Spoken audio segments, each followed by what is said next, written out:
Ethan Ward wanted the perfect life. Success, wealth, admiration, he wanted it all. And he was willing to sacrifice anything to get it, including the woman who loved him, including his own child. He thought walking away from Amelia Brooks would free him to become the man he always dreamed of being. But dreams built on betrayal don't stand for long. One night, at a glittering charity gala filled with champagne and designer gowns, a little boy performed on stage, and Ethan froze. Because the child looked exactly like him. When he discovered that the boy was his son, the son he abandoned before birth, everything changed. This is the story of what happens when the past refuses to stay buried. Hello friends, welcome to our story. Before we start, please like this video and subscribe. Also, tell us in the comments, where are you watching from? Lagos, London, maybe Toronto or Sydney? We want to know. Once upon a time, in a gleaming city where glass towers touched the clouds and ambition moved faster than traffic, there lived a man named Ethan Ward. He was a rising young architect in his early 30s, the kind of man people noticed when he walked into a room. He wore tailored suits, drove a sleek black Audi, and lived in a penthouse apartment with floor-to-ceiling windows overlooking the entire city. Everything about Ethan Ward was calculated, every choice, every appearance, every relationship designed to build the image of a successful, untouchable man. But despite all the wealth and admiration, there was something hollow in Ethan's chest, something missing, something he had thrown away like garbage 4 years ago. Her name was Amelia Brooks. Amelia Brooks was everything Ethan was not. Where he was cold and calculating, she was warm and genuine. Where he cared about appearances and status, she cared about kindness and connection. Amelia had been a music teacher with a gift for making children fall in love with melody and rhythm. She was 28 years old now, with soft brown eyes that held both sadness and strength. She lived in a modest apartment in a quiet neighborhood. Her furniture was secondhand but cared for. Her walls were covered with crayon drawings from her students. Her home wasn't impressive by anyone's standards, but somehow, it felt warmer and more alive than Ethan's penthouse ever had. Right now, on this cool evening in late autumn, Amelia sat on her worn couch, watching her 4-year-old son, Noah, color at the small coffee table. His dark hair fell across his forehead just like his father's used to. His eyes, those sharp, intelligent eyes, were identical to Ethan's. Amelia's heart ached every time she looked at her son and saw the ghost of the man who had abandoned them both. Money was always tight. Her salary from the community music program barely covered rent and groceries. She tried not to think about Ethan, about the tiny apartment they'd shared when they were young and in love, back when dreams were written on sticky notes. Back before Liana Hart entered the picture with her designer heels and venomous promises of future that didn't include Amelia or the baby growing inside her. She could still hear Ethan's voice from that terrible day. "You don't belong in the life I'm building." She'd been 3 months pregnant, and he'd walked out without looking back. 2 days later, Amelia's phone rang while she was washing dishes. She answered, not recognizing the number. "Is this Amelia Brooks, the music teacher?" A woman's voice, polished and professional. "Yes, this is she." "Wonderful. My name is Patricia Monroe. I'm an event coordinator for high-end charity functions. I'm organizing a major fundraising gala for Riverside Children's Hospital next month, and we need someone to coordinate our youth performance segment. The compensation is $2,500 for 3 weeks of rehearsal and the night of the event." Amelia's breath caught. $2,500? That was more money than she'd seen in 6 months. "That sounds amazing," Amelia said carefully. "I'm definitely interested." "Perfect. I'll email you all the details. The event is November 20th at the Grand Meridian Hotel." The email arrived 30 minutes later. Amelia opened it eagerly. And then her entire world stopped.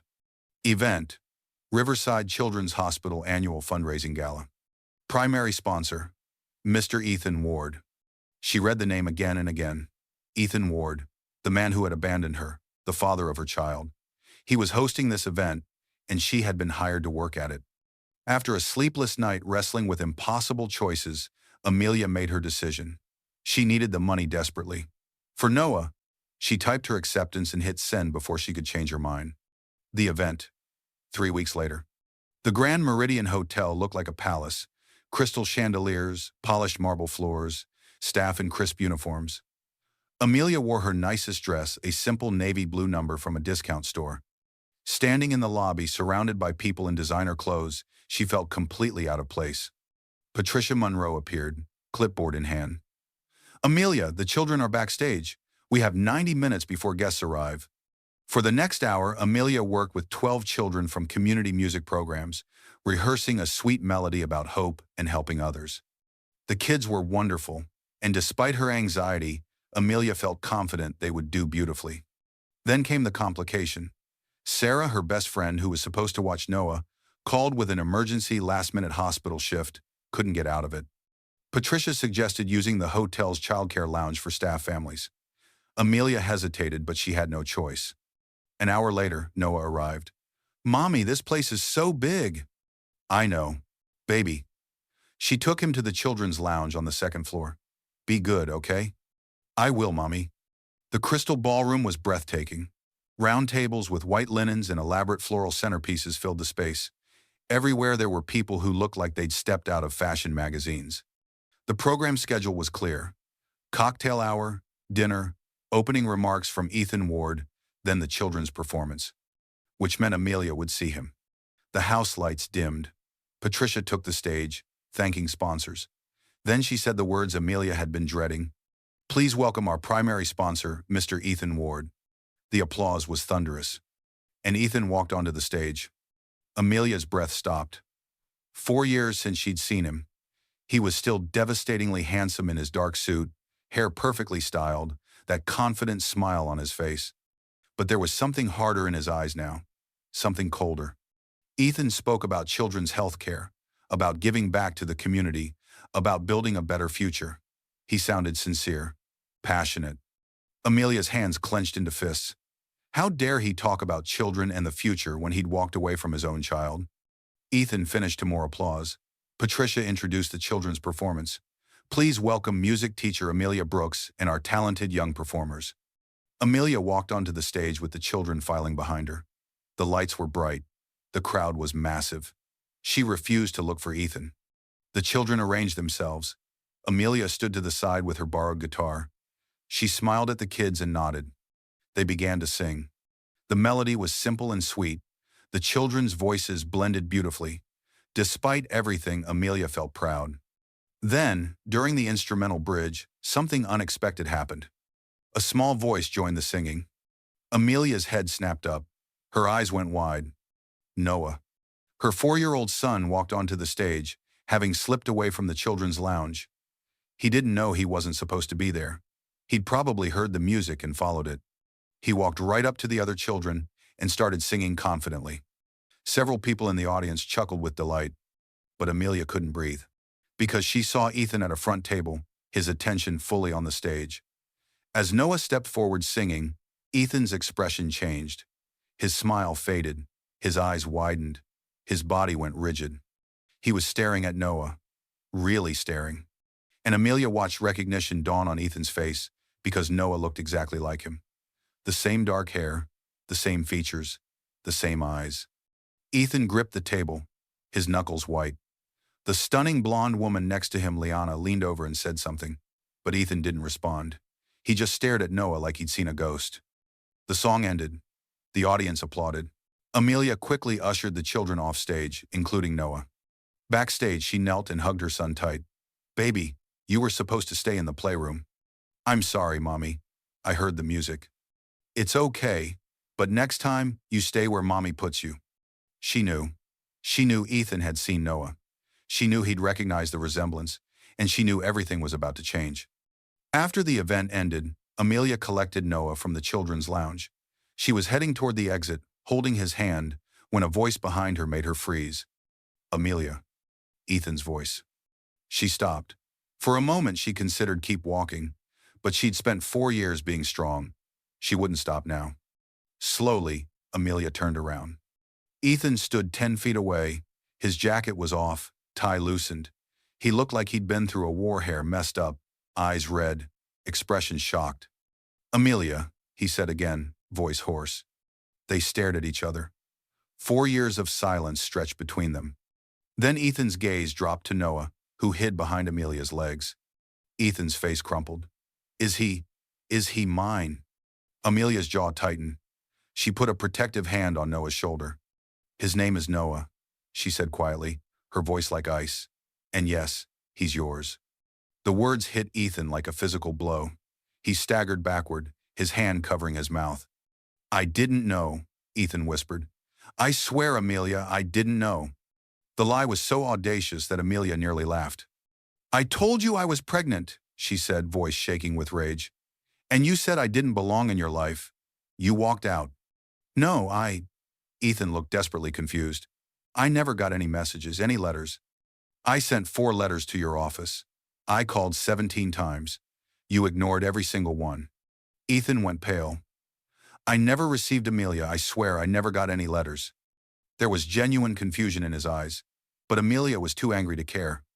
It doesn't matter, she said. Noah and I survived without you. We don't need you now. Please, Ethan said, voice breaking. Please, just 5 minutes.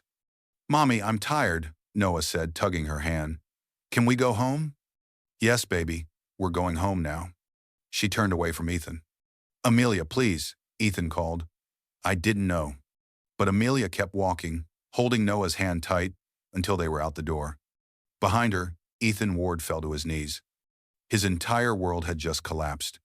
That night, while Amelia tucked Noah into bed, Ethan sat alone in his penthouse staring at nothing, a little boy with his eyes, a son he never knew existed, 4 years lost.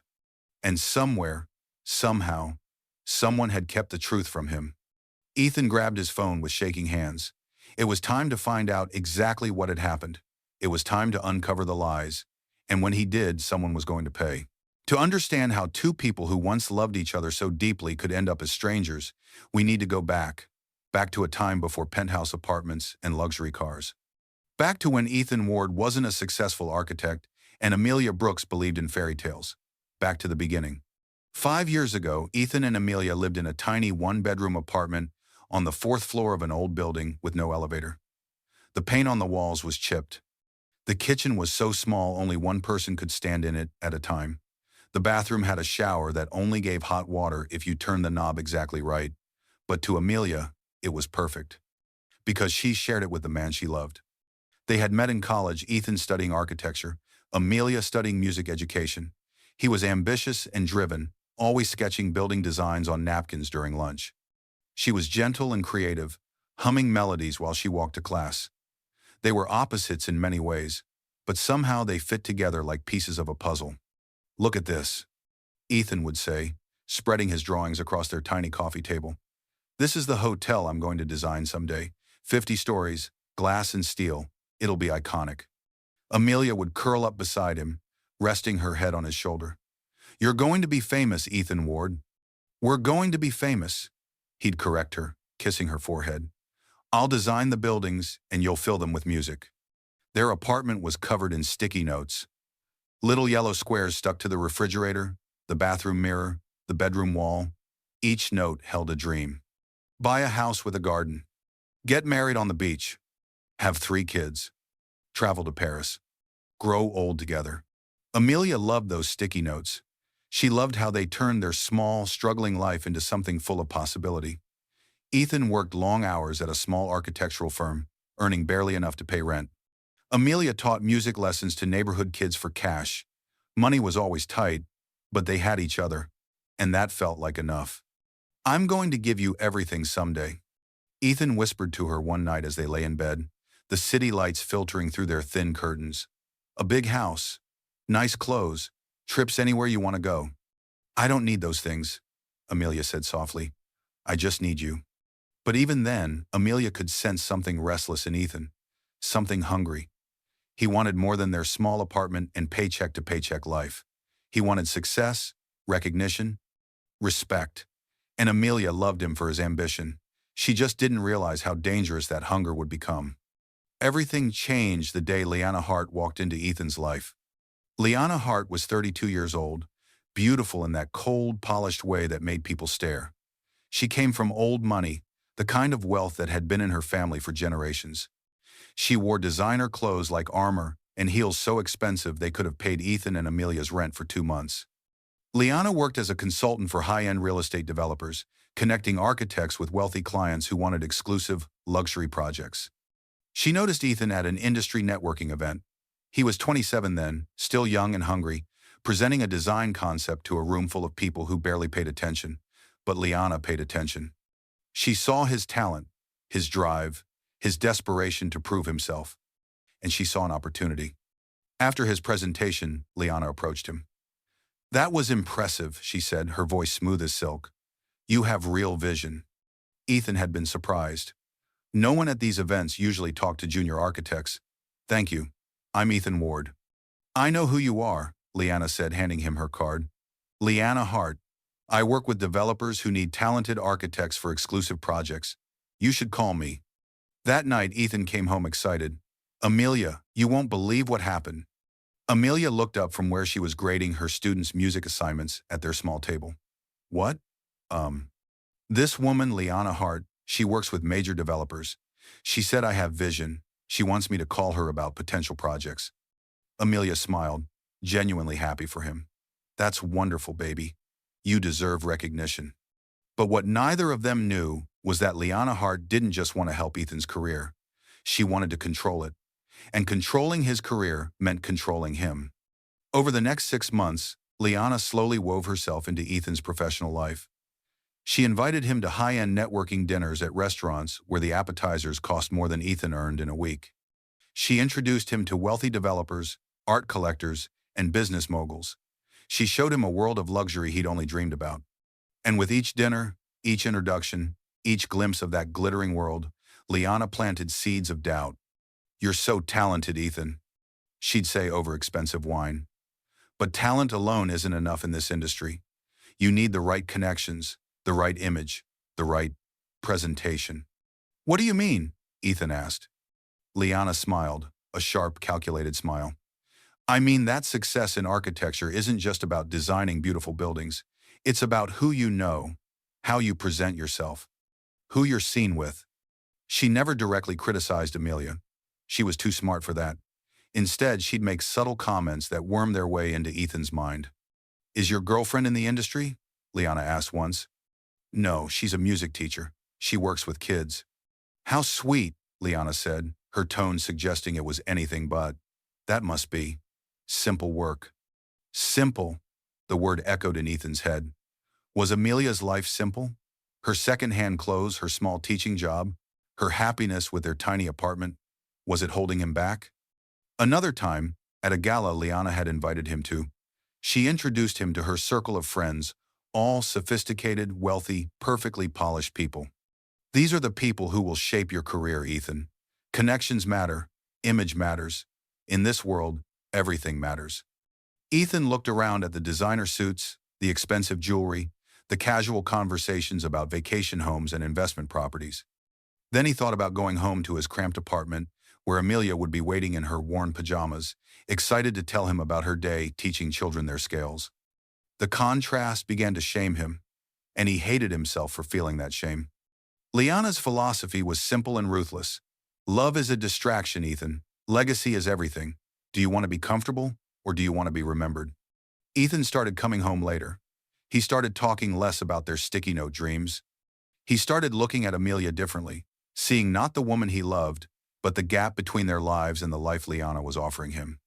Amelia noticed the change. "You seem distant lately," she said one night as they ate takeout on their couch. "I'm just tired. Work's been intense. Are you okay?" "We barely talk anymore." "I'm fine, Amelia," he said, irritation creeping into his voice. "I'm just trying to build a career. Not everyone can be satisfied with teaching kids nursery rhymes." The words came out harsher than he intended. Amelia flinched like she'd been slapped. "I'm sorry," Ethan said quickly. "I didn't mean that." But the damage was done, and deep down, part of him had meant it. Everything came to a head on a Tuesday evening in October, exactly 4 years and 1 month ago. Amelia had been feeling off for weeks. Exhausted, nauseous, emotional. She'd finally taken a pregnancy test that morning. 2 pink lines. She was pregnant. Amelia sat on their couch all day, her hand on her stomach, her mind spinning. She and Ethan had talked about children. It was on one of their sticky notes. But that was supposed to be later, when they were more stable, when Ethan's career was established.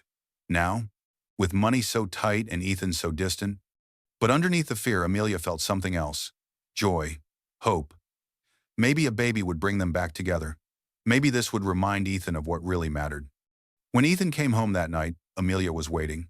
She'd made his favorite dinner pasta with homemade sauce, garlic bread, a small salad. She'd lit candles. She'd put on the dress he always said he loved. "What's all this?" Ethan asked, setting down his briefcase. "I wanted to do something special," Amelia said, her voice nervous.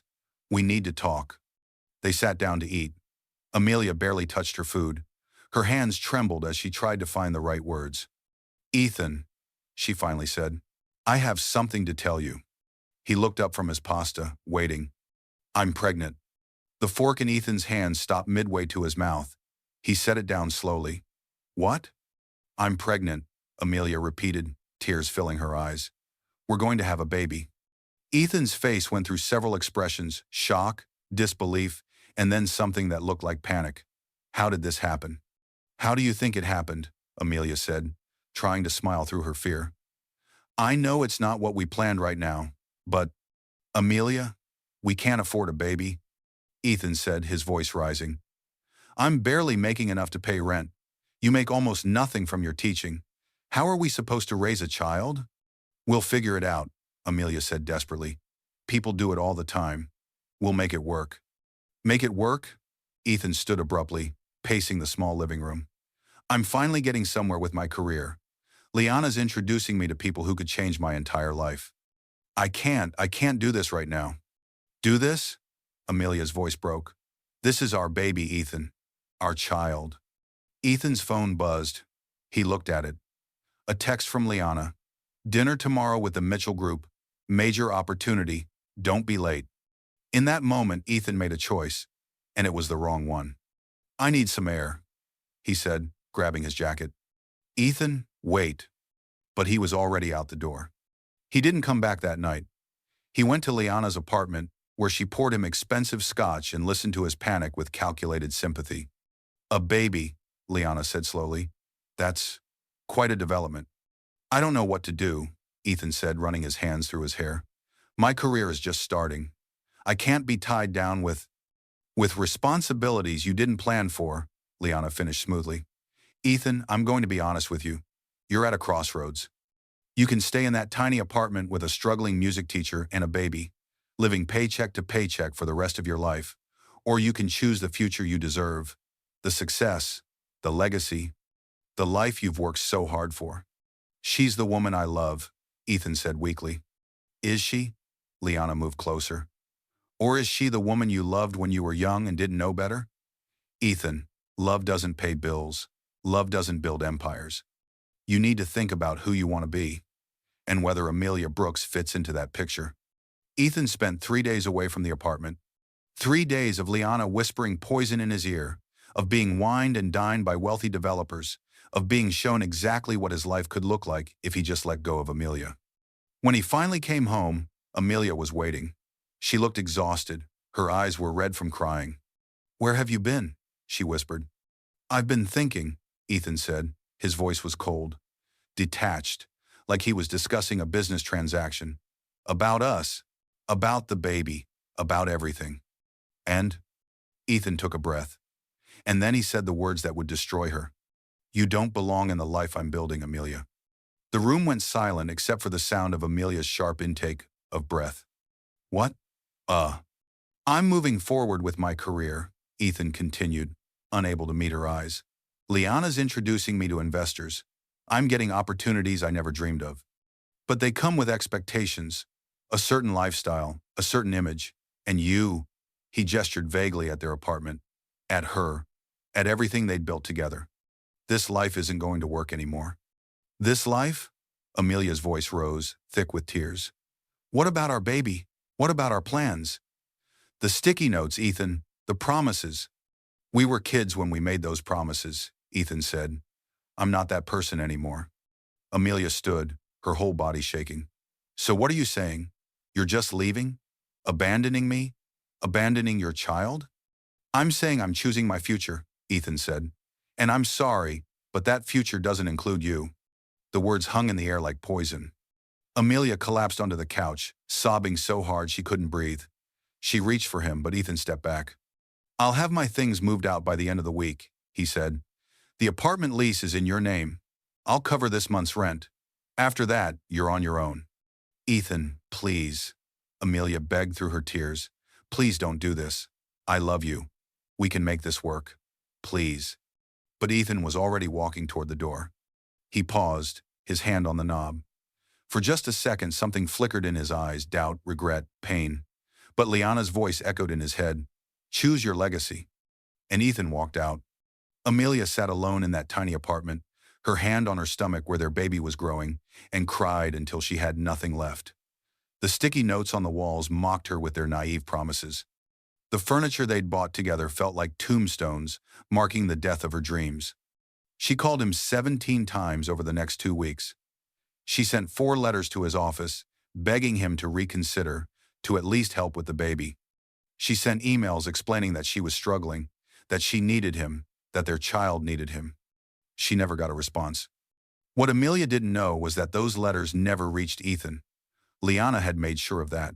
She'd bribed Ethan's office manager to intercept any mail or calls from Amelia Brooks. She'd convinced Ethan that Amelia was probably lying about the pregnancy to trap him. She'd systematically erased Amelia from Ethan's life. And Ethan, blinded by ambition and seduced by luxury, let her. That was 4 years ago. 4 years of Amelia struggling alone. 4 years of Ethan building his empire on the foundation of his betrayal. 4 years of lies, of silence, of a child growing up without his father. But now, in the hallway of the Grand Meridian Hotel, all those years had collapsed into a single moment. Ethan had seen Noah. He'd seen his son. And the carefully constructed walls of his new life were beginning to crack. The question was, what would Ethan do now that he knew the truth? And more importantly, would Amelia ever be able to forgive him? The months after Ethan left were the darkest of Amelia's life. Her tiny apartment, which had once felt cozy and full of love, now felt suffocating and empty. The sticky notes on the walls, those innocent yellow squares full of dreams, mocked her every time she looked at them. One night, 8 months pregnant and unable to sleep, Amelia tore them all down and threw them in the trash. Every single one. She couldn't bear to look at promises that would never come true. Money became a nightmare. Ethan had paid 1 month's rent like he promised, and then nothing. Amelia called him desperately, left voicemails begging for help, sent letters to his office explaining that she could barely afford food, but her calls went unanswered. Her letters disappeared into the void. She had no idea that Liana Hart was systematically destroying every attempt at contact. By her 7th month of pregnancy, Amelia was 2 months behind on rent. Her landlord, Mr. Chen, knocked on her door with an eviction notice in hand. But when he saw Amelia heavily pregnant, exhausted, tears streaming down her face, something in his expression softened. My daughter was once in your situation, Mr. Chen said quietly. I'll give you 3 more months. But after that, if you can't pay, I have no choice. Amelia worked 2 jobs while pregnant. During the day, she taught music lessons to neighborhood children, dragging herself from house to house with her growing belly. At night, she waitressed at a diner downtown, standing on swollen feet for 6-hour shifts, serving coffee and pie to customers who barely looked at her. She came home each night with her back aching and her heart breaking, but she never gave up. She couldn't. Not when she had a baby depending on her. Sarah was her lifeline. Her best friend brought groceries, helped with rent when she could, and held Amelia while she cried through the loneliest nights of her life. You're the strongest person I know, Sarah told her. This baby is lucky to have you. But Amelia didn't feel strong. She felt broken. The birth nearly killed her. Amelia went into labor 3 weeks early, alone in her apartment. The pain was so sudden and so intense that she could barely dial 911. By the time the ambulance arrived, she'd lost consciousness. At the hospital, doctors discovered complications, severe hemorrhaging, dangerously low blood pressure. They rushed her into emergency surgery while Sarah sat in the waiting room, praying and crying. For 12 hours, Amelia hung between life and death. Sarah tried calling Ethan. She found his office number and left desperate messages. Amelia's in the hospital. She might die. Your baby might die. Please, if you have any humanity left, come. But those messages, like Amelia's letters, never reached Ethan. Liana had made sure of that. In the end, Amelia survived. And at 3:47 inches the morning on a cold November night, Noah Brooks Ward was born. 5 pounds, 6 ounces. Tiny fists, dark hair, and eyes, oh, those eyes that looked exactly like his father's. When the nurse placed Noah in Amelia's arms for the first time, Amelia wept. Not from sadness, but from overwhelming love. This little person, so small, so perfect, so completely dependent on her, was hers. He was the one good thing that had come from the wreckage of her heart. "Hi, baby," she whispered, touching his tiny fingers. "I'm your mama, and I promise you, I'm going to love you enough for both of us." Noah's early years were hard but beautiful. Amelia's apartment was small and her bank account was always empty, but she filled their home with music and laughter. She sang to Noah every night lullabies, folk songs, silly made-up tunes that made him giggle. When he was fussy, she'd play her keyboard and he'd calm down instantly, his huge dark eyes watching her fingers dance across the keys. Noah was a sweet, curious child. He asked questions about everything. Why is the sky blue? Where do birds sleep? Why do some people have more money than us? That last question broke Amelia's heart. As Noah grew, he began to notice things. He noticed that other kids had fathers who picked them up from preschool. He noticed that they lived in bigger houses, wore nicer clothes, had toys he could only look at in store windows. One evening, when Noah was 3 years old, he climbed into Amelia's lap as she sat on their worn couch. "Mommy," he said softly, "where's my daddy?" Amelia's breath caught. She'd known this question would come eventually, but she still wasn't prepared for it. "Your daddy. He's not here, sweetheart." "Why not?" "It's complicated, baby." Noah was quiet for a moment, thinking. Then he asked the question that shattered Amelia. "Is he gone forever?" Amelia held her son close, breathing in the scent of his hair, fighting back tears. She could have told Noah the truth that his father abandoned them, chose ambition over family, walked away without looking back. But what good would that do? Noah didn't need to grow up carrying that pain. "He was a good man once," Amelia said gently. "That's all you need to know." Noah seemed satisfied with that answer. He snuggled closer to his mother. "It's okay, Mommy. You're enough." Those 4 words, "you're enough," gave Amelia the strength to keep going. When Noah turned 4, Amelia's life began to stabilize slightly. She'd found better paying work at a community music program, teaching group classes to children. The organization, Riverside Children's Music Foundation, had helped her during her darkest days. They'd provided free childcare for Noah, given her emergency funds when she couldn't pay her electric bill, connected her with other single mothers who understood her struggle. Amelia wanted to give back. She started volunteering at their charity events, coordinating performances, helping organize fundraisers. It was exhausting work on top of her regular job, but it felt meaningful. She was helping other families who were struggling, just like she had. It was through this volunteer work that Patricia Monroe found her name. And that's how Amelia ended up hired for the gala that would change everything. 2 weeks before the event, Amelia decided to prepare Noah for something special. She'd been asked if any of her students wanted to participate in a small rehearsal demonstration. On impulse, she decided to teach Noah the song the children would perform. They practiced together in their small living room. Noah took it very seriously, standing up straight, following Amelia's hand signals, singing with his whole heart. "Mommy, can I sing this at your work event?" Noah asked. "Maybe just during practice, baby, but you're doing so well." Noah beamed with pride. Then he said something that made Amelia's eyes fill with tears. "I want to dedicate my song to you, Mommy, because you're my hero." Amelia knelt down and pulled her son into a tight hug. "And you're mine, Noah. You're my whole world." Neither Amelia nor Noah knew that in just a few weeks, that song would be performed on a grand hotel stage. That Noah would slip away from childcare and follow the music he'd practiced so carefully. That his innocent performance would bring him face to face with the father he'd never known. Sometimes the smallest moments create the biggest changes. And Noah's song was about to change 3 lives forever. Ethan didn't sleep that night. He sat in his penthouse apartment as the city lights glittered below him, but he saw none of it. All he could see was that little boy on the stage, those eyes, that face, that smile. His son.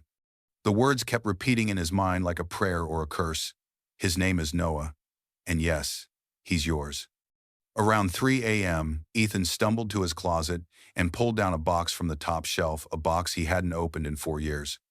Inside were remnants of his old life, photos from college, ticket stubs from cheap movie dates, a keychain Amelia had given him that said, "Dream Builder," and photos, So many photos of him and Amelia. Ethan spread them across his marble coffee table with trembling hands. There was Amelia laughing at something he'd said, her head thrown back, pure joy on her face. Amelia curled up on their old couch reading a book. Amelia kissing his cheek while he pretended to be annoyed. They looked so young, so happy, so completely in love. He picked up one photo, a selfie they'd taken in their tiny kitchen.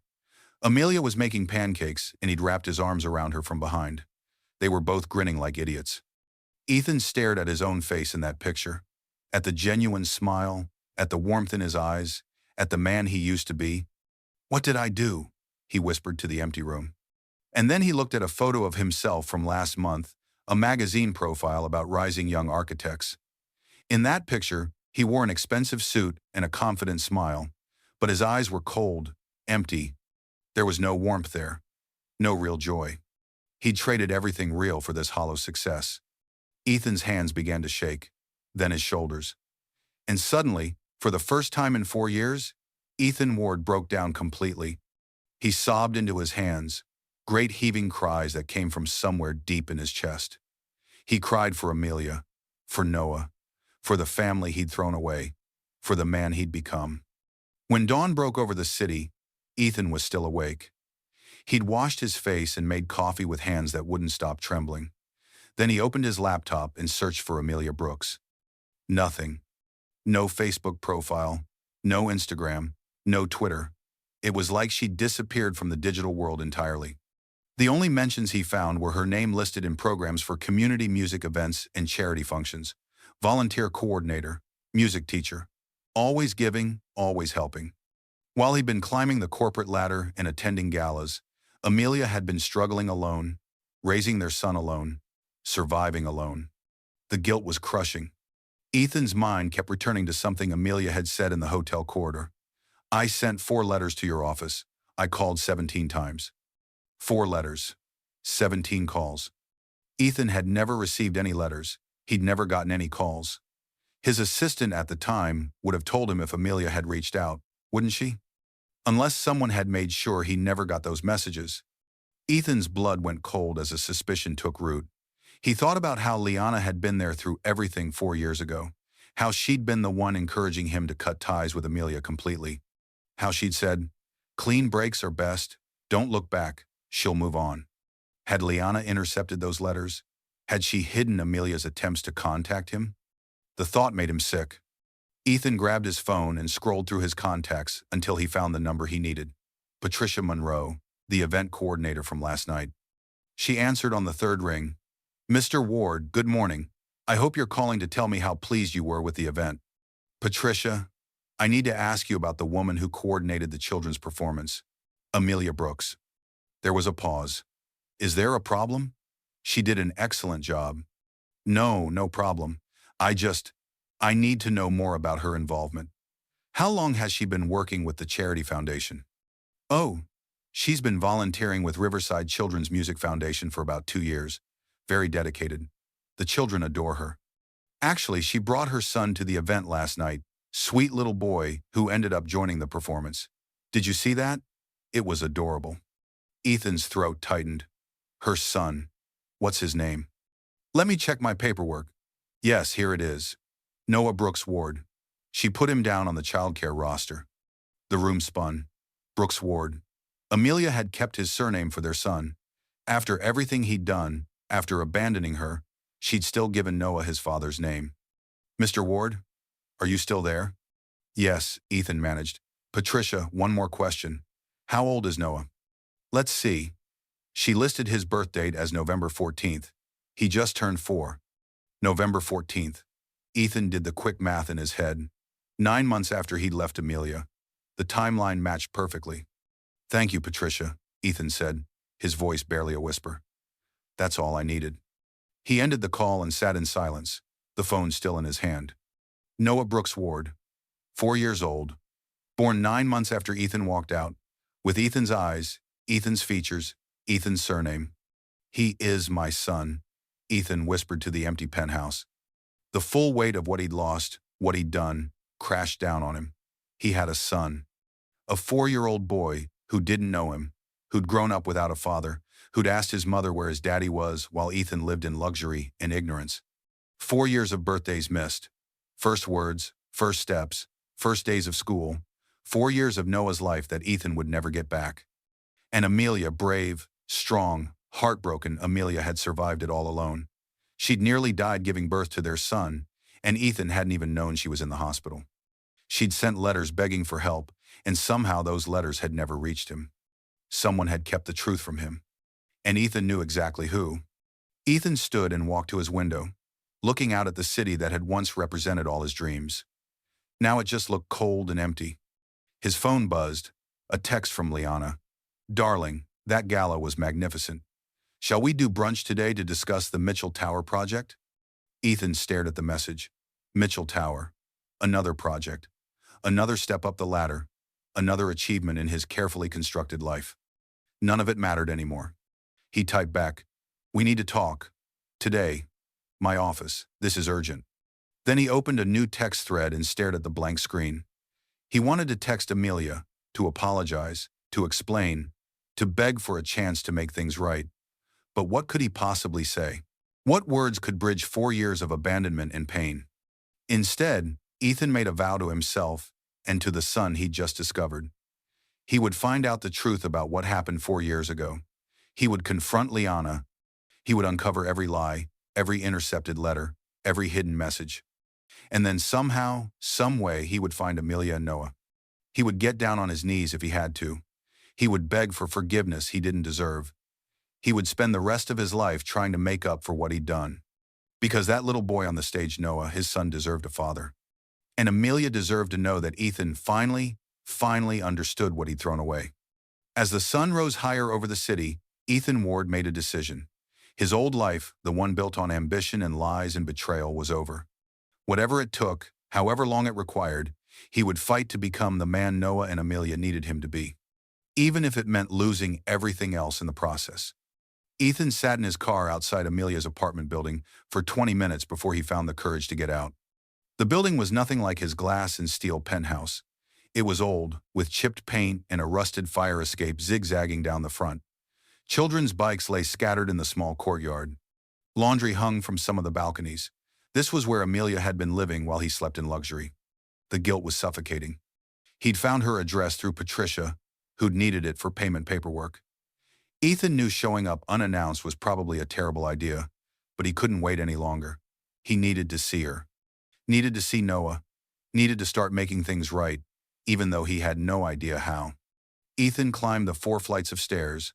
There was no elevator, and stood outside apartment 4C. His hand trembled as he raised it to knock. 3 soft knocks. Footsteps inside. Then silence. He knew she was looking through the peephole. The door cracked open just a few inches, the chain still engaged. And there was Amelia. She looked older than the photos in his memory. There were lines around her eyes that hadn't been there 4 years ago. Her hair was pulled back in a simple ponytail. She wore jeans and an oversized sweater. No makeup, no jewelry. But even exhausted and guarded, she was still beautiful. "Amelia," Ethan said softly. Her expression hardened instantly. "What are you doing here?" "I needed to see you, to talk to you. Please, No." Amelia started to close the door. "Wait." Ethan put his hand against the door, not forcing it, just pleading. "Please. 5 minutes. That's all I'm asking." "You had 4 years to ask," Amelia said, her voice like ice. "You don't get to show up now and demand my time." I know I don't deserve anything from you, but Amelia, I swear I didn't know. I didn't know about Noah. I never got your letters. I never received your calls. Someone." "Someone what?" Amelia's voice rose, anger flooding through. "Someone forced you to walk away? Someone made you abandon me when I told you I was pregnant? You made a choice, Ethan. You chose your career. You chose Liana.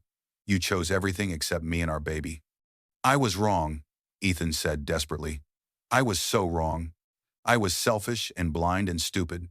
But I'm telling you the truth, I never knew you were trying to contact me. If I had known..." "If you had known what?" Amelia's eyes filled with tears of rage. "You would have come back? Don't lie to me, Ethan. You left. You didn't look back. You didn't call. Not once. Not even to see if I was okay. You didn't care enough to check." That's not. Yes, it is. Amelia's voice cracked. Do you know what it was like? Being pregnant and alone? Working 2 jobs while I could barely stand? Almost dying when I gave birth because there was no one there to help me? Do you have any idea what you put me through? Ethan's face went pale. You almost died? They told Sarah I might not make it, Amelia said, her voice shaking. Your son almost grew up without either parent because you were too busy climbing the corporate ladder to give a damn. Amelia, I'm so sorry. Your apologies mean nothing to me. Please, Ethan begged. Please just let me explain. Let me tell you what happened. Let me… Mommy? Both of them froze. A small voice came from inside the apartment. Footsteps. And then Noah appeared behind Amelia, rubbing his eyes sleepily. He was wearing dinosaur pajamas and holding a stuffed bear. Mommy, who are you talking to? Amelia immediately softened, turning to her son. It's okay, baby. Just someone from work. Go back to your room. But Noah had already seen Ethan through the crack in the door. He stepped closer, peering out with those dark eyes. Ethan's eyes full of innocent curiosity. Who is that man? Noah asked. Ethan's breath stopped. This was his son, standing right there, real and alive and perfect. 4 years old. 4 years of life Ethan had missed. Amelia moved to block Noah from view, but the boy was already studying Ethan with a child's unfiltered attention. Mommy, why is he crying? Ethan hadn't even realized tears were streaming down his face. He wiped them away quickly, but more came. Noah, go to your room, Amelia said firmly. Now. But, now, sweetheart. Noah looked between his mother and the strange crying man at the door, clearly confused. Then he slowly backed away, disappearing into the apartment. The moment Noah was gone, Ethan completely fell apart. He sank to his knees right there in the hallway, his hands covering his face, shoulders shaking with sobs. He doesn't know me, Ethan choked out. My own son doesn't know me. Amelia stood in her doorway, watching this man who'd once walked away without tears now broken and weeping on her doorstep. Part of her, the part that had loved him once, wanted to comfort him. But the stronger part, the part that had survived 4 years alone, remained cold. That's not my fault, she said quietly. Ethan looked up at her, his face wet with tears, his eyes red and desperate. I know it's mine. It's all mine. Amelia, please. His voice broke completely. Please, can I try? Just try? I'm not asking to be his father right away. I'm not asking you to forgive me. I'm just asking for a chance to be in his life, to know him, to make up for what I've done. Please. He was still on his knees in the hallway. This successful architect who'd once been too proud to stay, now completely humbled and broken. Amelia felt something crack inside her chest, but she couldn't let him in. Not yet. Not when she'd spent 4 years protecting herself and Noah from exactly this kind of pain. I need time, she said finally. Time. Yes. Anything. I'll give you whatever time you need. I need to think about what's best for Noah. Not for you. Not for me. For him. I understand. And I need to figure out if I can trust you not to disappear again the moment things get difficult. Ethan nodded frantically. I won't. I swear, Amelia. I won't ever leave him again. I won't leave either of you again. Amelia wanted to believe him. God, she wanted to believe him. But belief required trust, and trust required time. You should go, she said. Amelia, please. Go, Ethan. Ethan slowly got to his feet. He looked broken, defeated, nothing like the confident man who'd walked out 4 years ago. He took a step back, then another, his eyes never leaving Amelia's face. I'm sorry, he whispered one more time. For everything. I'm so sorry. Amelia didn't respond. She just closed the door quietly and turned the lock. On the other side, Ethan stood in the empty hallway and cried. He cried for Amelia's suffering, for Noah's lost childhood, for the family he'd destroyed with his own hands. Inside the apartment, Amelia leaned against the closed door and slid down to the floor, her own tears finally falling. After 4 years of being strong, of holding everything together, of never letting herself break, the ghost of her past had returned, and she had no idea what to do next. In the living room, Noah sat on the couch with his stuffed bear, staring at the closed front door. He'd heard his mother crying. He'd seen the strange man with eyes like his own. Mommy, Noah called softly. Is that man my daddy? Amelia's heart shattered into 1,000 pieces. I don't know, baby, she whispered, though she knew the truth. I don't know. But Noah, with a child's intuition, already understood. The man at the door looked just like him. And somehow, that changed everything. Ethan stood outside Liana's penthouse apartment at 8 p.m., his hands clenched into fists. He'd been preparing for this confrontation all day, gathering evidence, making phone calls, piecing together a puzzle that made him sick to his stomach. He didn't knock.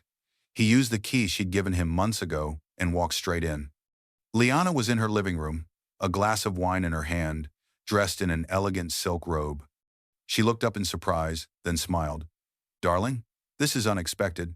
I thought we were meeting tomorrow to discuss. Where are they? Ethan's voice was cold, controlled, dangerous. Liana's smile faltered slightly. Where are what? The letters. Amelia's letters. The ones she sent to my office 4 years ago. The color drained from Liana's face, but she recovered quickly. I don't know what you're talking about. Don't lie to me. Ethan stepped closer. I spoke to Martin, my old office manager, the one who retired 2 years ago, the one you paid off. He finally told me everything. Liana set down her wine glass carefully. Ethan, you're clearly upset. Maybe you should sit down and we can discuss this rationally. Rationally? Ethan's voice rose.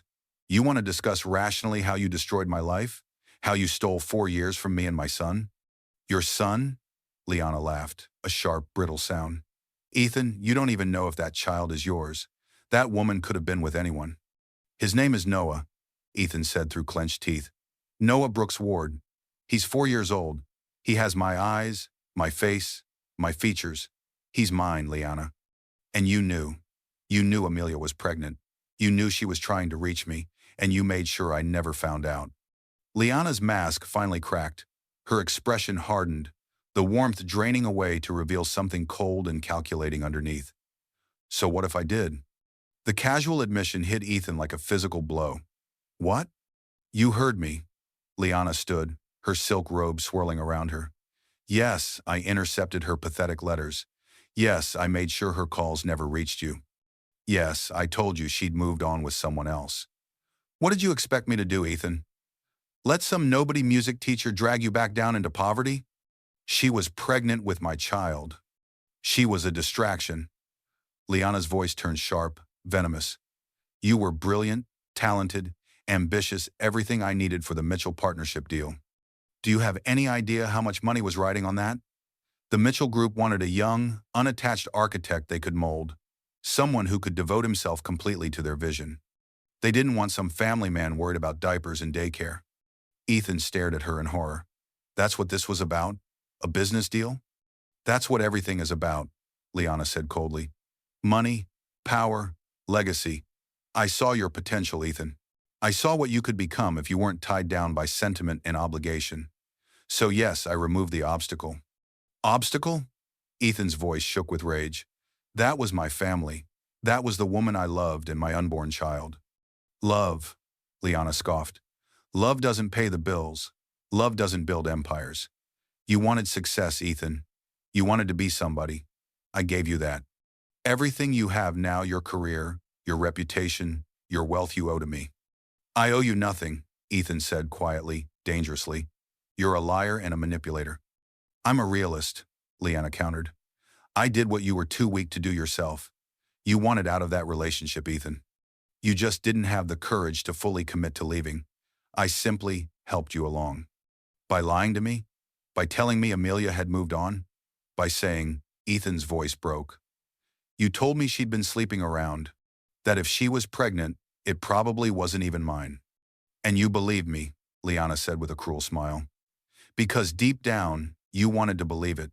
You wanted an excuse to walk away guilt-free.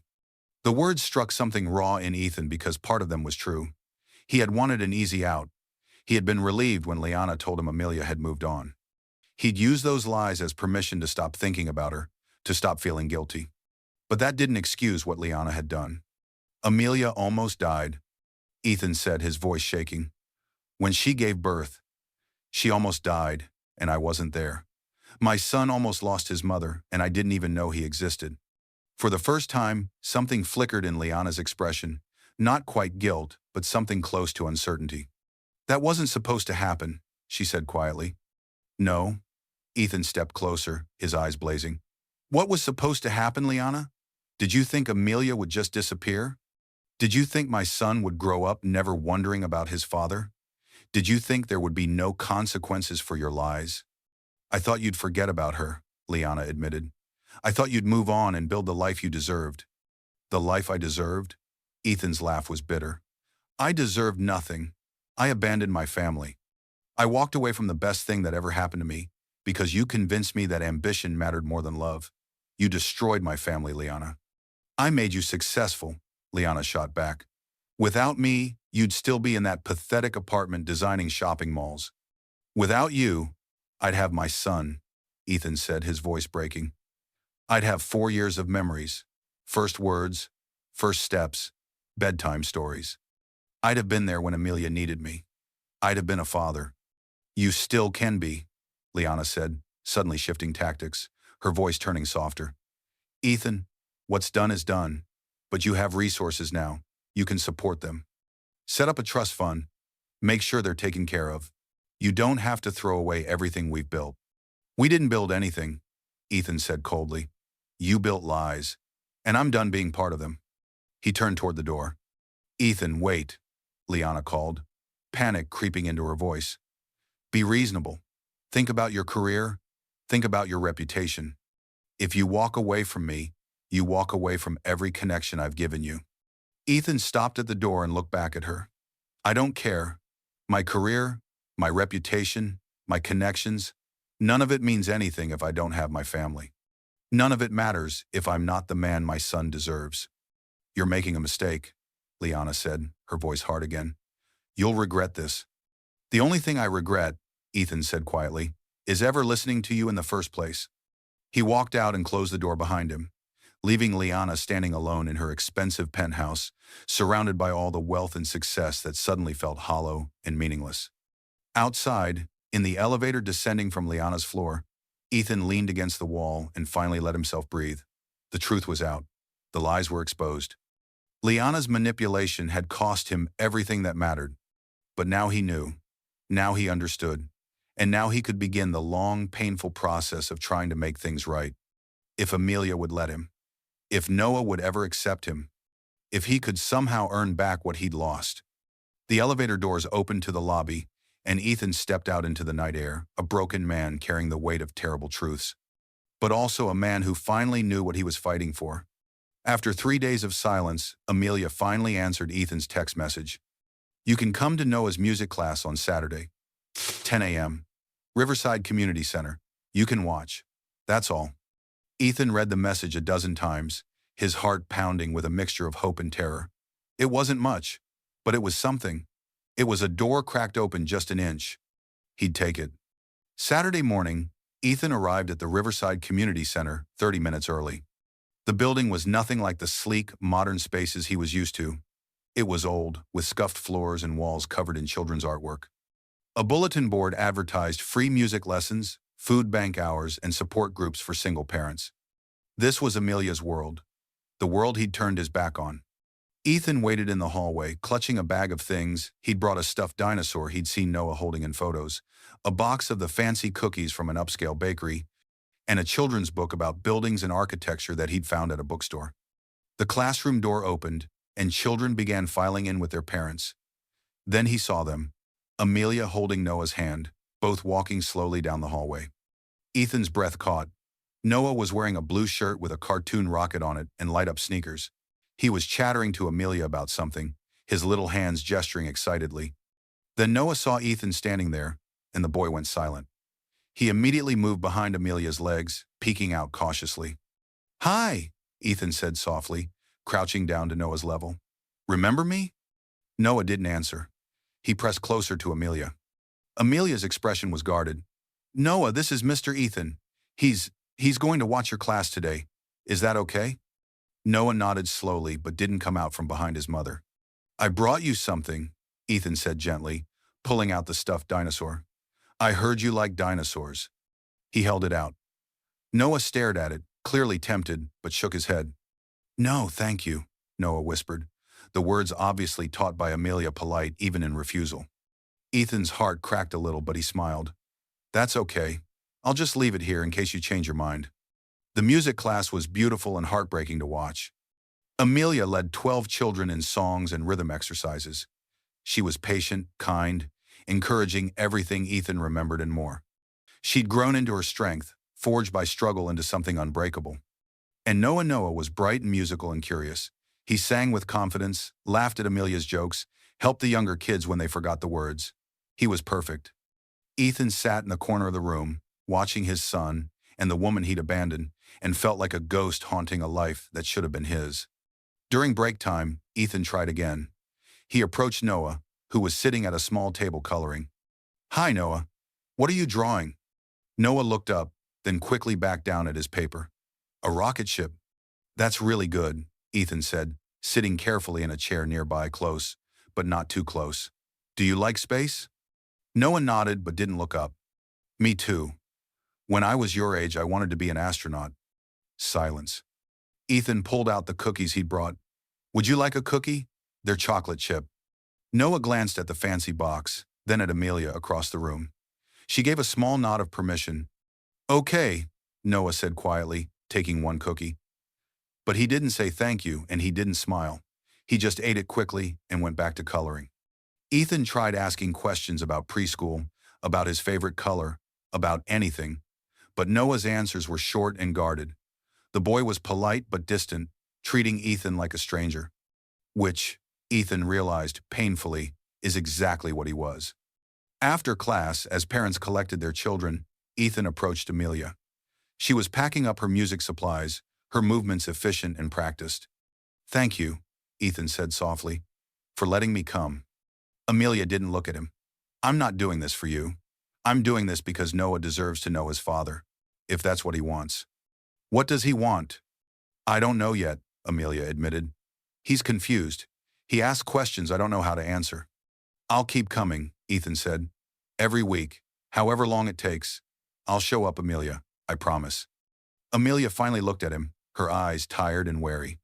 Promises don't mean much from you, Ethan. The words stung because they were true. Then I'll prove it with actions. Over the next 2 weeks, Ethan attended every music class. He brought small gifts, never anything too extravagant, just simple things a 4-year-old might like. A coloring book, a toy car, stickers shaped like stars. Noah accepted some gifts and refused others. He spoke to Ethan in short sentences. He never called him anything. Not Mr. Ethan, not Daddy, nothing. The boy kept a careful distance, like a small animal deciding whether to trust. It was excruciating. Ethan watched other fathers pick up their kids, swing them around, receive enthusiastic hugs and kisses. He watched Noah run to Amelia with that same enthusiasm and felt the distance between them like a canyon. But he kept showing up. Amelia watched too. She saw Ethan arrive early and stay late. She saw him sit patiently while Noah ignored him. She saw genuine pain in his eyes every time Noah flinched away or hid behind her. Part of her, the part that had loved him once, felt her heart softening. He was trying, really trying. That had to mean something. But the stronger part remained cautious. Trying wasn't the same as succeeding. Showing up for 2 weeks wasn't the same as showing up for 4 years. The breakthrough came in the smallest, quietest way. One evening, after Ethan had left the community center, Amelia was cleaning up when she noticed Noah's drawing pad left on the table. She picked it up, flipping through the colorful pages of rockets and dinosaurs and houses. Then she stopped. On one page, drawn in careful crayon strokes, was a picture of 2 people. One was clearly Noah, a little boy with dark hair. And next to him was a taller figure, also with dark hair and carefully drawn eyes. At the bottom, in Noah's shaky handwriting, were 3 words. A man like me. Amelia stared at the drawing, her throat tightening. Noah had been paying attention. He'd noticed the resemblance between himself and Ethan. He was processing, wondering, trying to understand. Her son was curious, but he was also afraid. That night, Amelia called Ethan. He answered on the first ring. Ethan, she said quietly, keep coming to the classes. He's noticing. Noticing? He drew a picture of someone who looks like him. She paused. He's curious about you. He's just scared. Ethan's voice came through rough with emotion. I'll keep coming, every week, every day, if you'll let me. I'll show him. I'll show both of you that I'm not the man I used to be. After they hung up, Ethan sat in his apartment and made a vow. He would be patient. He would be consistent. He would show up, again and again, until Noah felt safe enough to let him in. However long it took. Whatever it cost. His son was worth it. In his bedroom, Noah lay in his bed staring at the ceiling. His mother had tucked him in and kissed him goodnight, but his mind was still full of questions.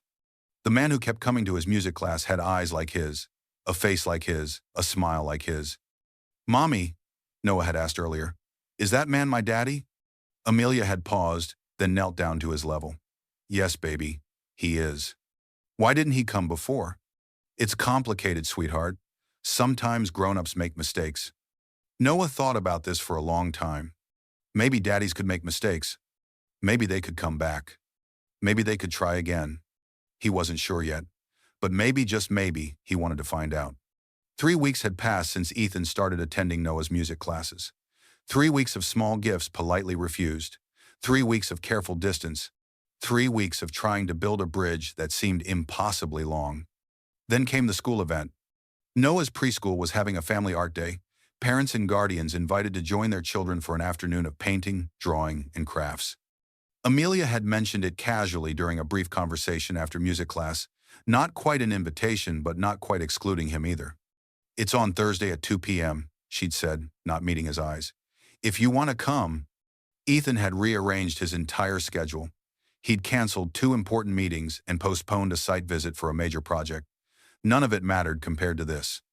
The preschool classroom was bright and chaotic, filled with tiny tables covered in construction paper, crayons, glue sticks, and glitter. Children's artwork covered every wall. Parents sat squeezed into child-sized chairs, trying to help their kids create masterpieces. Ethan arrived quietly, standing near the back of the room. He spotted Amelia and Noah at a table near the window. Noah was concentrating intensely on a drawing, his tongue poking out slightly the way it did when he was focused, a gesture that Ethan recognized because he did the same thing himself. Amelia saw him and gave a small nod. Not warm, but not hostile either. Progress. Ethan stayed where he was.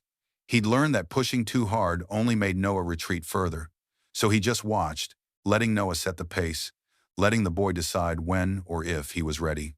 Noah was drawing what looked like a house with a garden. He'd chosen green for grass, blue for sky, yellow for the sun. He worked carefully, staying inside the lines, clearly taking pride in his creation. Then it happened. Noah reached for a red crayon at the edge of the table, and his pencil rolled off and fell to the floor. It rolled across the linoleum and stopped right at Ethan's feet. Noah looked up, his eyes meeting Ethan's across the room. For a moment, neither of them moved. Then Ethan walked slowly toward the table, crouched down, and picked up the pencil. He held it out gently, his hand trembling slightly. "Here you go," Ethan said softly. Noah stared at the pencil, then at Ethan's hand, then up at Ethan's face, and for the first time, really looked at him. Noah's eyes, those dark eyes that mirrored Ethan's own, widened as he studied Ethan's features.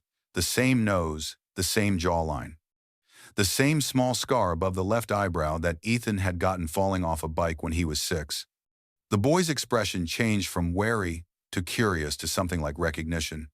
"You look like me," Noah whispered. Ethan's throat tightened. Yeah, I do. My teacher says kids look like their mommies and daddies." "That's true." Noah was still staring, his small mind working through something enormous. His gaze moved from Ethan's eyes to his own reflection in the classroom window, then back again. "Mommy said you made a mistake," Noah said quietly, "but you came back." "I did," Ethan managed, his voice breaking. "I came back." Noah looked at his mother. Amelia's eyes were already shining with tears, but she nodded, giving her son permission to make his own choice. Noah turned back to Ethan, his little face serious and uncertain, and brave all at once. Then, in a voice barely louder than a breath, Noah said the word that shattered and rebuilt Ethan's entire world. "Daddy?" Ethan couldn't hold it together anymore. Tears streamed down his face, this successful architect, this man who'd spent years building walls around his emotions, completely undone by a single word from a 4-year-old boy. "Yeah, buddy," Ethan whispered, openly crying in a room full of parents and children. "Yeah, I'm your daddy." Noah studied him for another long moment. Then, slowly, carefully, the boy reached out and took the pencil from Ethan's hand. "Thank you," Noah said. It was such a small gesture. Just a boy taking a pencil from a man, but it meant everything. Ethan stayed crouched there, not moving, not pushing, just letting Noah have control. The boy looked at his drawing, then back at Ethan. "Do you want to color with me?" Noah asked hesitantly. Ethan had to wipe his eyes before he could answer. "I would love to." Noah scooted his chair over slightly, making room. Ethan pulled up another tiny chair and sat down beside his son for the first time. Across the table, Amelia watched this moment unfold. She watched Ethan, usually so polished and controlled, crying openly, while Noah carefully selected crayons for him. She watched her son explain his drawing. "This is our house, and this is the garden, and these are the flowers Mommy planted." Something inside Amelia that had been locked tight for 4 years cracked open. This was real. Ethan's pain was real. His regret was real. His love for their son, newly discovered but genuine, was real. She couldn't forgive him yet. The hurt ran too deep, the scars too fresh. But watching him color carefully inside the lines of Noah's drawing, listening to him ask gentle questions about preschool and favorite foods, and whether Noah liked vanilla or chocolate ice cream, watching him try so hard to learn everything he'd missed, Amelia felt her walls begin to shift. Maybe, just maybe, people could change. Maybe they could come back from terrible mistakes. Maybe broken things could be carefully, slowly repaired. When the art session ended and parents began collecting their children, Noah looked up at Ethan with eyes still full of questions and uncertainty, but also something new, tentative hope. "Will you come back?" Noah asked. "Yes," Ethan said firmly. "I'll come back. Anytime your mom says it's okay, I'll be here." Noah nodded, seeming satisfied with that answer. He gathered his drawing carefully and took Amelia's hand. As they walked toward the door, Amelia paused and turned back to Ethan, who stood alone in the now empty classroom, still holding the red crayon Noah had given him. "Ethan," she said quietly. He looked up. Hope and fear mixed in his expression. Would you like to come to dinner?" "At our apartment. Tomorrow night. Nothing fancy. Just spaghetti and..." She paused, surprised by her own words. "Just dinner with us." Ethan's eyes widened. Yes, I would like that very much." 6 o'clock. I'll be there." As Amelia and Noah left, Ethan stood alone in the classroom holding a red crayon and a hope he thought he'd lost forever. His son had called him Daddy, and Amelia had invited him into their home. It wasn't forgiveness, not yet, but it was something far more precious. It was a beginning. That night, Noah climbed into bed with the drawing he'd made at school. He'd added something new in the corner, a stick figure with dark hair standing next to the house. "Mommy," Noah said as Amelia tucked him in, "is it okay if I want a daddy?" Amelia's heart clenched. She kissed his forehead gently. "It's more than okay, baby. Everyone deserves a daddy who loves them." "Does mine love me?" Amelia thought about Ethan crying in the classroom, about 3 weeks of patient attendance, about the way his hands had trembled when he handed Noah the pencil. "Yes," she whispered. "I think he does. Very much." Noah smiled, satisfied, and drifted off to sleep. And for the first time in 4 years, Amelia allowed herself to believe that maybe, just maybe, their broken family could find a way to heal. Ethan arrived at Amelia's apartment at exactly 6 o'clock, holding a bag of groceries and flowers, simple daisies from the corner store, not the expensive roses he would have bought in his old life. His hands shook as he knocked. Amelia opened the door, wearing jeans and a soft sweater, her hair loose around her shoulders. She looked beautiful and tired and cautious. "Hi," she said simply. "Hi." She stepped aside to let him in. The apartment was small and worn but spotlessly clean. Children's drawings covered the refrigerator. Toys were neatly organized in baskets. The couch had a faded blanket draped over it. This was a home built from love and struggle, not money. "Noah's washing his hands," Amelia said, taking the flowers with a small, surprised smile. "He's excited you're here. A little nervous, but excited." "I'm nervous too," Ethan admitted. Amelia put the flowers in a mason jar filled with water she didn't own a vase and set them on the small kitchen table. "Ethan, before Noah comes out, I need to say something." Ethan's heart clenched. "Okay." She turned to face him, her arms crossed protectively. I'm letting you in because Noah deserves a father, but I need to know this is real. I need to know you're not going to disappear the moment things get difficult or inconvenient. Because if you hurt him, if you walk away again, I will never forgive you. I understand, Ethan said. He took a deep breath. Amelia, I need to apologize. Really apologize. Not just say I'm sorry, but tell you specifically what I'm sorry for. Amelia's expression softened slightly, but she waited. I'm sorry for abandoning you when you were pregnant and terrified, Ethan began, his voice steady but thick with emotion. I'm sorry for choosing ambition over love. I'm sorry for believing Liana's lies instead of trusting you. I'm sorry for not being there when you almost died giving birth to our son. I'm sorry for 4 years of Noah growing up without a father. I'm sorry for the nights you cried alone, for the bills you couldn't pay, for every moment you struggled while I lived in luxury. Tears were streaming down Amelia's face now, but she didn't interrupt. I'm sorry for being a coward, Ethan continued, for taking the easy path instead of fighting for us, and I'm sorry that my apology can never undo the pain I caused. But I promise on everything I have left, that I will spend the rest of my life proving I've changed. I will show up. I will be consistent. I will be the father Noah deserves and the partner you can trust. Even if you never forgive me, even if we never become more than co-parents, I will be there for him. Always. Amelia wiped her eyes. Those are big promises, Ethan. I know, and I'll prove them with actions, not words. Before Amelia could respond, Noah appeared in the doorway, his hands still damp from washing, his face breaking into a shy smile when he saw Ethan. Hi, Daddy, Noah said, testing the word out loud for the first time in his own home. Ethan's heart nearly burst. Hi, buddy. Dinner was simple spaghetti with marinara sauce, garlic bread, and a salad. They sat at the small table, knees almost touching in the cramped space.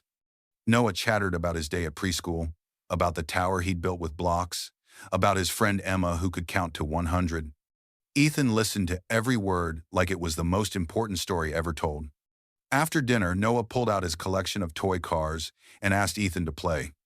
They sat on the worn carpet, racing cars across the floor, building garages from couch cushions, creating elaborate stories about race car drivers and mechanics. Amelia watched from the kitchen while she washed dishes, her heart doing complicated things in her chest.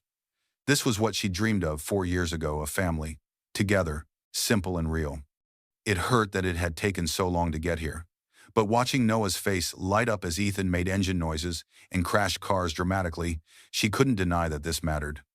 This was real. Daddy, you're really good at car sounds, Noah said, giggling. I used to play with cars when I was your age, Ethan said, his voice warm. My favorite was a blue race car just like this one. Really? Really? I still have it somewhere. Maybe I can bring it next time? Noah's eyes widened. Yes, and we can race them. It's a deal. When 8 p.m. came, Amelia announced it was bedtime. Noah protested, but Daddy just got here. But Amelia was firm. Daddy can come back another time. Say goodnight. Noah hugged Ethan tightly, his small arms wrapped around Ethan's neck. Will you come back soon? As soon as your mom says it's okay, Ethan promised, his voice thick with emotion. I'll come back as often as you want. Every day? Ethan looked at Amelia. She hesitated, then nodded slightly. I can come every day, Ethan said. After Noah was tucked into bed, Ethan prepared to leave. He stood at the door with Amelia, neither quite ready to end the evening. Thank you, Ethan said quietly, for tonight, for letting me in. He needs you, Amelia said simply. And maybe I need to learn to trust again. I'll earn that trust, Ethan promised, however long it takes. 2 weeks later, something shifted. Ethan had been coming to the apartment every evening after work. He'd help with dinner, play with Noah, read bedtime stories. He'd fix the leaky faucet in the bathroom and the loose handle on the kitchen cabinet. He'd brought groceries without being asked. He'd shown up through rain and exhaustion, never once complaining or missing a day. One Saturday afternoon, Ethan took Noah to the park while Amelia had a rare moment to herself. They went to a small playground near the apartment, swings, slides, a sandbox. Noah played fearlessly, climbing structures and making friends with other children. Ethan stayed close, not hovering but present, ready to catch him if he fell. As the sun began to set and they started walking home, Noah's small hand slipped into Ethan's. Ethan froze mid-step, looking down at their joined hands, his large, calloused palm, and Noah's tiny fingers, so trusting and warm. "Daddy?" Noah said, looking up at him with those dark eyes so like his own. "Yeah, buddy." Noah's voice was small, almost a whisper. "Don't leave us again, okay?" Ethan knelt down right there on the sidewalk, not caring about the people walking past, not caring about anything except this moment and this child and this promise. "Never," Ethan said, his voice fierce and broken and certain all at once. "I will never leave you again. I promise. I'm here now, and I'm staying." Noah studied his face, searching for truth, for certainty. Then he nodded, satisfied. "Okay, I believe you."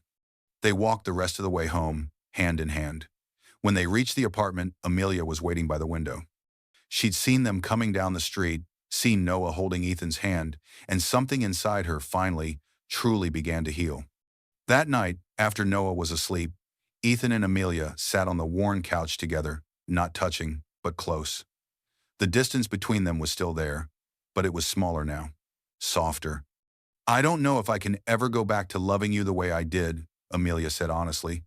"Too much has happened, too much pain." "I know," Ethan said. "I'm not asking for that.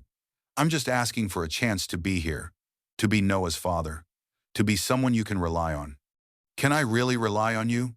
Amelia asked, finally looking at him. "Yes," Ethan said simply. "You can." They sat in silence for a moment. Then Amelia did something she hadn't done in 4 years. She leaned her head against Ethan's shoulder, just for a moment, just to see if it still felt familiar. It did, but different, sadder, more complicated, but also real. "We're not a perfect family," Amelia whispered. "No," Ethan agreed, "but we're a real one, and we're trying. That has to count for something." "It does," Amelia said softly. "It counts for everything." 6 months later, Ethan hadn't missed a single day with Noah. Not one. He'd read bedtime stories, attended preschool events, taught Noah to ride a bike with training wheels, and been there for every scraped knee and bad dream. Amelia and Ethan weren't together, not in the way they'd once been, but they were partners, co-parents, friends, slowly rebuilding trust from ashes. And Noah? Noah had a father who showed up, who stayed, who loved him fiercely and completely. Their family wasn't perfect. It was scarred and complicated and still healing. But it was whole. And sometimes, that's the most beautiful kind of family there is. Not the ones who never broke, but the ones who found the courage to rebuild. Thank you for watching this story to the end. If you enjoyed this story, you will surely love the next one. It's as crazier and more intriguing as you can ever imagine. So do check it out. Subscribe, like, and click on the image showing on your screen right now to watch the next one.